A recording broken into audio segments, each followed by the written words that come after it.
Hello, everyone. Greetings and salutations. I hope you're doing good. This is my second video. It's a real quick run through. It's a very busy week. I've been working on a lot of content for various platforms, social media, finishing up, and yeah, just like continuing a lot of the collab videos with dancers and musicians that were initiated a while ago. I'm going to be putting out a bunch of the music collabs on Bandcamp next week, Friday, on the 1st of May. Bandcamp is doing a waiving of their commission once again. So the artists take home 100% of the monies. So I will be doing that with a lot of the musician collabs next Friday. So things are really busy here in the lab. So as I say, I'm still going to get to all of the tailored content for the various patrons and their relative respective tier packages. But for now, I want to do bust out some general stuff that everyone could enjoy. So without further ado, let's jump right in. I just wanted to give you an update of that track that I was making for the special collab. To reveal the singer, this is with the wonderful Zoe Modiga, and this will come out later this week on social media. It was sponsored by a brand, and I'll leave the post to reveal all of that, but I'm very stoked that they did it. Indeed, it was a very fun project. So this time around, you get to hear the vocals and you get to hear the tweaks. Once again, this is a quick turnaround project, so there are certain things that I would have done differently in a scenario where you've got a perfect studio setup, you know, in terms of tracking all the instruments for vocals and things. And you know, if you were given more time to work on the pre-production, production, and post-production. In this case, there wasn't that luxury, and that's also a blessing to sometimes just have to push things out quickly. So let me give you a play first. This is with vocals included, and do bear in mind these vocals were recorded in lockdown in South Africa, so Zoe recorded these at home on her cell phone. She doesn't have a recording setup currently at home, so we worked with that sound and made that a tool.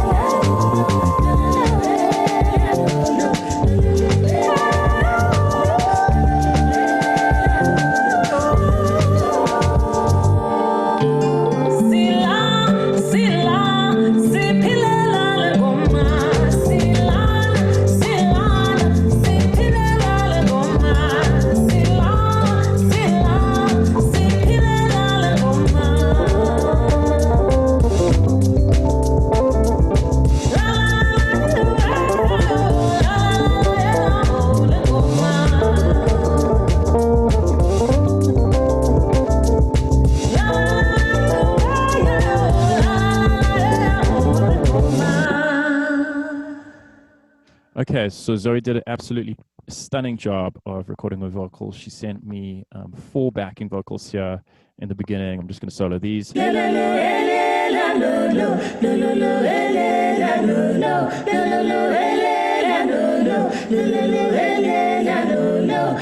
Really fantastic. Zoe's a phenomenal musician. And I've put the phone mic is an interesting one, and it adds its own kind of tone and compression and stuff like that. And I decided to use that, not hard from it. So the sound of the vocals, it's pretty driven, which I like. And I'm running it through a Moog EQ, some DS, a male vocal EQ and compression kind of preset that I've tweaked a bit, but I wanted to warm it up. Isotope Nectar elements here, which I really love. Echo Boy and Star Reverb. I won't get too into that now. And then the lead vocal, which is fantastic.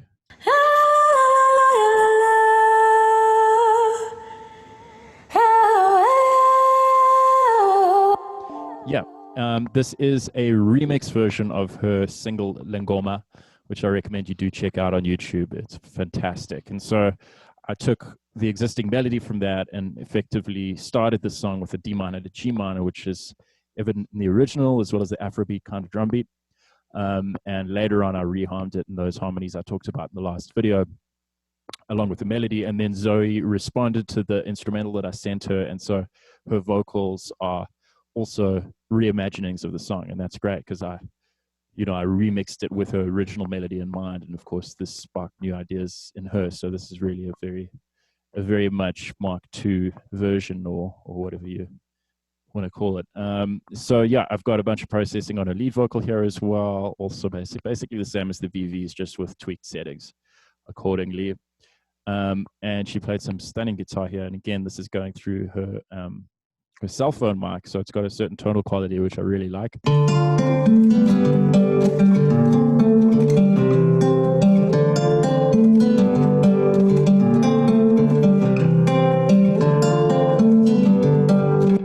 Yeah, some processing here, a couple that I've switched off, but even on I took the SPL Transient Designer, which is a fantastic tool, and I pulled down the sustain and pushed the attack just to increase the kind of, the attack of it, which is something I would have tried to achieve if we were in studio with nice mics and things.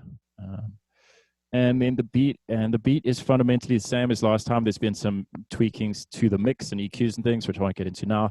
And a lot more play with the arrangement since I got the vocals back. And also a lot of the panning. I realized that in the first video I sent, there was no stereo, it was all mono. I'm still figuring this out. It's a work in progress with this capturing and stuff. As I say, I haven't had a lot of time to do as much research as I'm hoping to get to for capturing all of the stuff the best way I can. So hopefully the next couple of videos will really be ace quality and good stereo capturing. But for now, this is cool to just get the idea across. So I've actually reduced a lot of the panning that I had in here and whatnot, but there's no point demonstrating that now. You'll hear it in the social media post tomorrow. I also changed some of the bass parts because of the way I heard a vocal when it came back. So the chords are the same as before, but in this first section, I've done some tweakings, and then in this, I consider it like an A, a B, and a C section. In the B section, which was a Rihan part, and she played that beautiful guitar to it, I wanted to like establish that because we're coming out of these background vocals over the A section. They end here where we go into the B. She plays that new chords sequence that I came up with. She plays it beautifully on the guitar there. And so I wanted to bring that to the fore before the kind of song gets dense again. And I had prior, in the prior version, been playing the chords on the bass, actual chords, not bass notes. And now you've got this on the Rhodes, you've got this, and the guitar part, so there's no need. So I thought it'd rather come up with a bass line, and it's reminiscent to some extent of some of the bass lines I love from, music from KwaZulu-Natal, Maskandi music, and things like that, some of the Zulu bass lines. So comes up now.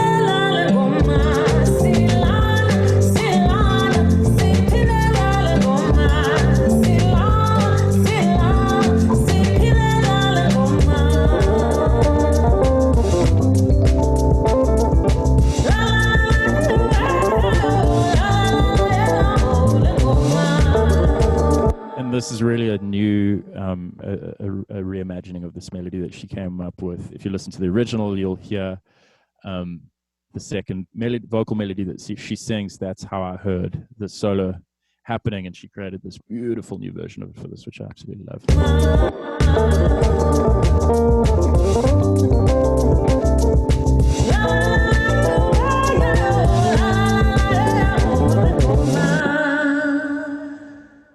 Little tail there. So yeah, this was super fun. I love that the voice is really crunchy and kind of distorted. So yeah, and this is written for social media. It's supposed to appear on people's phones and stuff. So you'll see the video tomorrow and everything, hopefully later this week. Thanks. Peace, guys.